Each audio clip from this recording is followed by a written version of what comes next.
Bonjour à tous, bonjour Manon. Bonjour. Alors si je vous fais cette petite vidéo, c'est pour vous parler du premier roman de Manon qui s'appelle Et soudain le vide. Donc Manon, je te laisse présenter ton roman en quelques mots.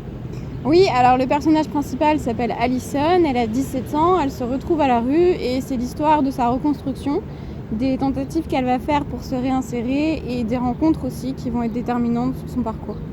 Donc on va apprendre pourquoi Alison est dans la rue et puis surtout comment elle va s'en sortir ou pas, ça dépend de la fin.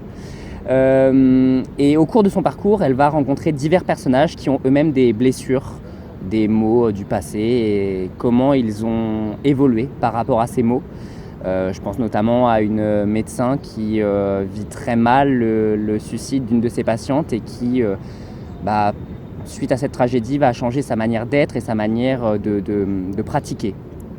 Oui, exactement. Et c'est vraiment mon fil conducteur. Chaque personnage a vécu des blessures, des épreuves. Et ce que je trouvais intéressant, c'est de voir les trajectoires de chacun suite à cette épreuve et justement leur capacité à se reconstruire après. Oui, parce que par exemple, il y a aussi une personne qu'Alison rencontre qui a perdu sa maman et qui du coup est blessée par rapport à tout ça. Oui. Et ne va pas forcément avoir un très bon comportement avec elle, mais par son passé, par tout ça, on peut comprendre certaines choses. Oui, exactement. Ça explique un peu des trajectoires de vie, des traits de caractère et les choix qu'on peut faire. Alors ce que j'aime beaucoup dans ton roman, c'est que le fil conducteur, c'est le principe de résilience, qui est un principe physique au départ. Donc la résilience, c'est la capacité à un objet. La capacité à rebondir et à retrouver sa forme initiale après un choc. Oui, et c'est une notion qui était initialement utilisée en physique et qui est aussi utilisée en psychologie. Et moi, c'était plutôt le versant psychologie qui m'intéressait, savoir après un choc émotionnel, après une épreuve, comment est-ce qu'on peut reconstruire et est-ce qu'on parvient réellement à retrouver sa forme initiale. Oui, parce qu'Alison enchaîne finalement les difficultés et doit, épreuve après épreuve, se relever finalement. Exactement, et se reconstruire et essayer de rebondir après ce qu'elle vit. Bon Manon, on va parler un peu de toi. Oui. Manon, moi je t'ai connue il y a longtemps à l'époque où on était en association de journalisme ensemble, Oui. Journalisme jeune. Tu as sorti un premier livre, une autobiographie, Oui. qui est plus édité maintenant mais que j'ai eu la chance de lire et que j'ai adoré.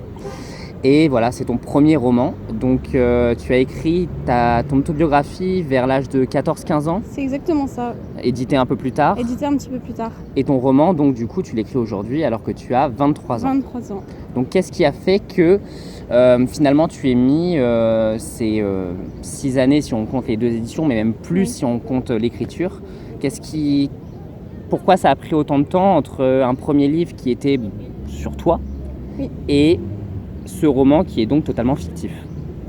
Alors déjà, je pense que la démarche est totalement différente d'écrire sur soi ou d'écrire quelque chose de purement fictif avec des personnages et des histoires inventées. J'ai pas arrêté du tout d'écrire entre-temps, simplement l'édition c'est une grande aventure et je pense que de l'avoir vécu aussi jeune, j'ai eu besoin de prendre un peu de recul et d'avoir un peu plus de maturité pour me lancer à nouveau dans ce travail d'édition. Et je voulais que le travail soit un peu abouti et représente ce que je suis aujourd'hui aussi. Bien sûr. Manon, tu as fait des études de droit. Tu es Oui. encore d'ailleurs dans ce schéma-là, parce que tu Oui. vas nous parler de ce que tu fais actuellement. Je suis doctorante et je fais donc de la recherche et de l'enseignement à l'université Savoie-Mont-Blanc. D'accord. Et du coup, tout au long de tes études de droit, tu as été amenée à travailler dans ce domaine, et notamment dans le droit pénal. Oui, j'ai eu la chance de pouvoir travailler un peu dans des cabinets d'avocats et au tribunal de grande instance de Montpellier et de voir de nombreux dossiers en pénal, d'avoir des clients aussi dans ce domaine. Et c'est vrai qu'il y a des personnes qu'on rencontre particulièrement marquantes et des dossiers aussi qui nous suivent même une fois l'expérience terminée.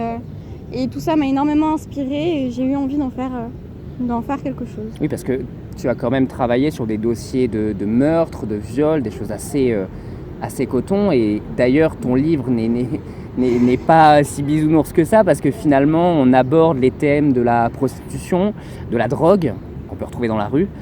Et du coup, est-ce que toutes ces affaires que tu as dû étudier par ton travail, par ton domaine, est-ce que ça t'a inspiré pour justement tous ces parcours de tes divers personnages principaux ou secondaires ? Oui, totalement. On rencontre des personnes qui, des fois, forcent l'admiration, qui ont vécu des choses, mais absolument affreuses, et qui réussissent à en faire une force et à avancer malgré tout.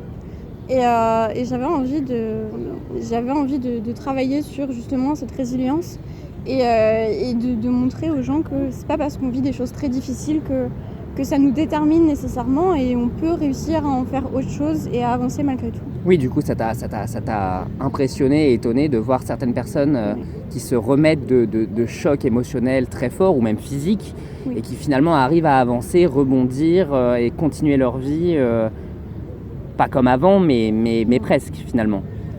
C'est jamais comme avant, hein. Je pense qu'il y a toujours un avant et un après, mais ce qui compte, c'est qu'est-ce qu'on fait de l'après, et est-ce qu'on s'arrête au choc ou est-ce qu'on le dépasse. Bien sûr.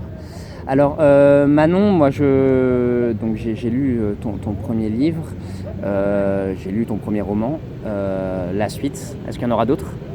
J'espère, je m'arrête pas d'écrire, j'ai plein d'histoires en tête, et c'est peut-être le temps qui va me manquer, mais oui, en tout cas, je pense qu'il y en aura d'autres.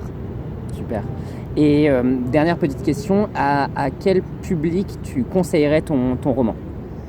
Je dirais à tout le monde, avec le simple bémol que, vu que ça traite quand même de la prostitution et de la drogue, peut-être plus de 16 ans, et peut-être éviter le public un peu jeune, mais je pense qu'il peut vraiment apporter à tout le monde, aux plus jeunes comme aux moins jeunes. Bah écoute, moi je te souhaite le meilleur, je te souhaite Merci. le plus de ventes possible, on va tout faire pour amener ça au sommet. Et du coup, tu es d'Annecy. Oui, Tu es d'Annecy, ton premier livre est sorti ici à Annecy. exactement. J'étais à la séance de dédicace il y a maintenant Quelques années. oui, 6 ans, je pense à peu près, 5 ou moins. 6 ans. Et ben, j'espère être là pour la première séance de dédicace à Annecy pour ton premier sera roman, cool. avec grand plaisir. Et moi, je soutiens à fond. Je vous mettrai le lien dans la description de la vidéo. On rappelle le titre, Et soudain le vide, de Manon Viglino. Merci beaucoup. Merci à toi, Merci de m'avoir invité à Annecy devant ce magnifique lac. mais c'était un plaisir. Et je te souhaite le meilleur, le plus de ventes possible. Je suis très content de faire ta promotion et je reviendrai avec grand plaisir. Mais merci. Bon bah, bonne journée à tous et Bonne puis à journée, bientôt. à très Ciao! vite.